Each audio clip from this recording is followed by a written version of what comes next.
Hey door friends, welcome to part 2. If you didn't see how I start this, please watch part 1 of this video. It's the same steps, it's the same measurements of the backrest and the side rest. The only difference is that I'm using a different type of fabric. This is leather red, leather look, fake leather, faux leather, whatever you call it.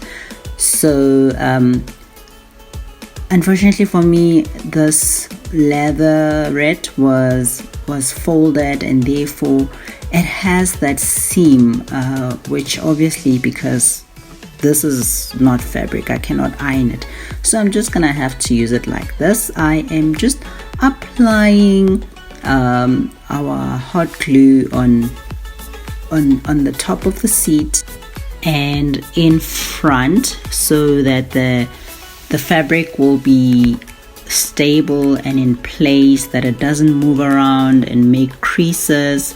Obviously this is leather red, it won't really make creases, but if you are using any other type of fabric, make sure that you apply your glue generously. And then I'm also gonna put it under the couch. Okay, I'm just making sure that I'm pulling my fabric properly. Okay, oh, I see, I didn't apply it underneath this particular couch. But if you're using any fabric, I suggest that any other fabric that is not leather, I suggest that you apply your glue underneath. And then I already have pre-cut my sponge, which is 23 centimeters by 10 centimeters. The height is 10 centimeters, I remember. So the width is 23 centimeters and the height is 10 centimeters. And the height of the backrest is up to you. I didn't make a high backrest. I like them to be a little bit lower than old couches. So I'm applying my glue. I didn't apply it underneath the couch, I'm applying it at the back of the couch, and then I'm gonna make sure that I pull it. My glue sticks are just finishing. I'm using this pen just to push the glue trying to save.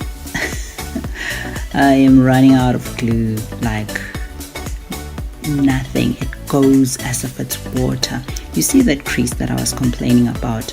I can't iron it, so this couch has a seam. I'm using a full tub of peanut butter to apply weight for my glue to stick on. Now I'm covering the 9.3 centimeters by 9.3 centimeters squares, which are the sides.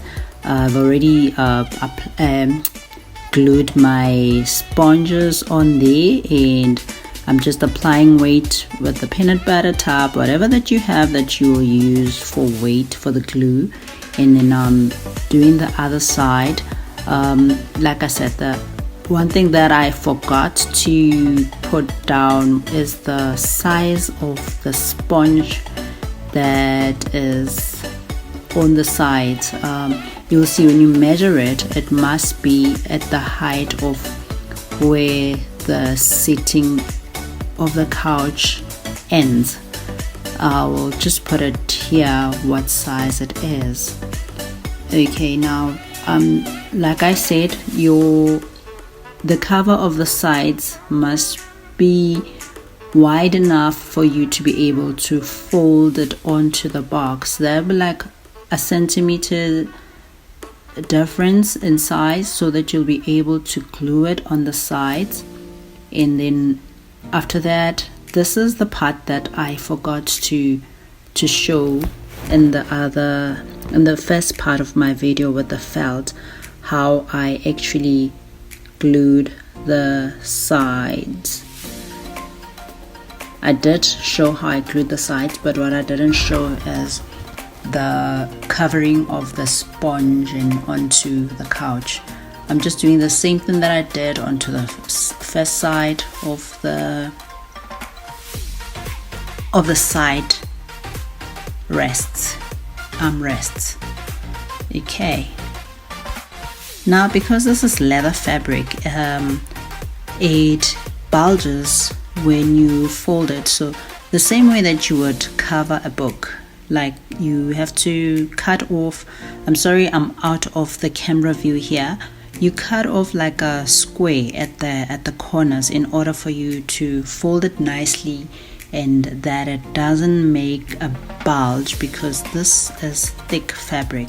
And now this is how I glue on the fabric onto the sponge before I actually insert it or glue it onto the sides of the actual couch. And I'm just using my famous helpful peanut butter tub for weight, and I do the same thing that I did to the right side, I do it onto the other side of the side rest. I'm just gonna fast forward this part, as you've already seen it with the first side. There I fold it onto there, and then I have to fold in the seams. Do not glue here because the glue tends to not look so nice. So you'll see what I'm gonna do. Okay, now we go to the backrest. Same thing that we did with the felt couch. I'm gluing the sponge. The sponge is already glued on actually. I'm covering the backrest. I'm finishing the covering of the backrest. Yes, that's what I'm trying to say.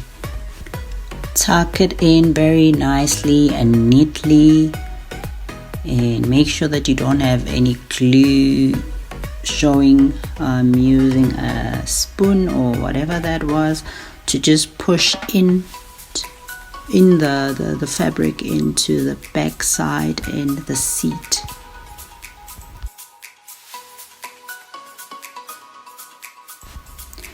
Now I turn the couch onto the side, and then I'm going to glue the fabric or the leather look on the sides in order for me to be able to stick on the armrests or the side rests, whatever you want to call them. So I'm just gonna glue it flat, glue at the bottom. There you go. Hold a little bit so that the glue can hold. And yeah, my fingers got burned a couple of times with the hot glue. And then now next up, okay, I'm just gonna do that part which I didn't glue yet. Dolphin, once again I did not record the part where I actually glue on the sides. Remember, I've already covered the sides and now I've glued them onto the sides of the seat. And now this cotton, I'm going to use it to sew. It has to be the exact same color of the couch or the fabric that you're using for your couch. In the first video, in the first part where I used felt, I just glued the seams close, so I didn't like the appearance of the glue, and what I did is I used a braiding to cover that the glue appearing in the seams. So now with the leather, I do not want to glue on anything, because the problem with hot glue is that it tends to appear like it doesn't look nice. So what I'm doing is I'm just sewing my seams close with the same color cotton, and this will give my couch a sewing on look. This was my first time ever making a doll couch, so do not expect any perfection. It is for my doll world, and I am just sharing this for somebody who has no idea on how to make a couch. I hope you can forgive me on that part. Let me just fast forward this, and we'll see you at the end of this couch.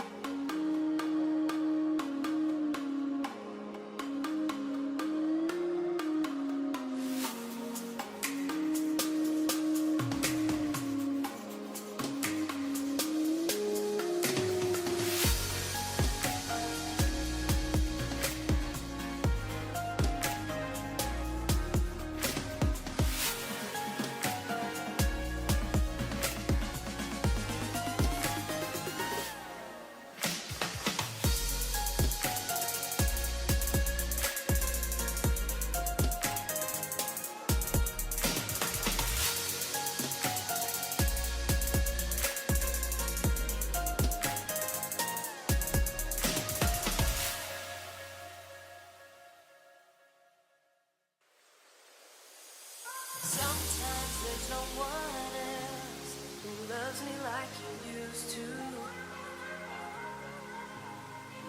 Sometimes we're not ourselves. There's no one I can turn to. And I know all the feelings that we shared are in the past. And I know your relationships are never meant to last. Ooh, finally I am done. Here is my finished couch. There are the stitches, as you can see them. They are not the nicest looking stitches, but I love my couch. I'm happy with it. I trust that you too will be able to make a couch that you're happy with. And if you want to make it a little bit higher, you can actually add on some beads for legs, but I love it as it is, and here it is. Thank you once again for tuning in to Faith Dollsville and into my DIY doll couch. See you next time, and bye.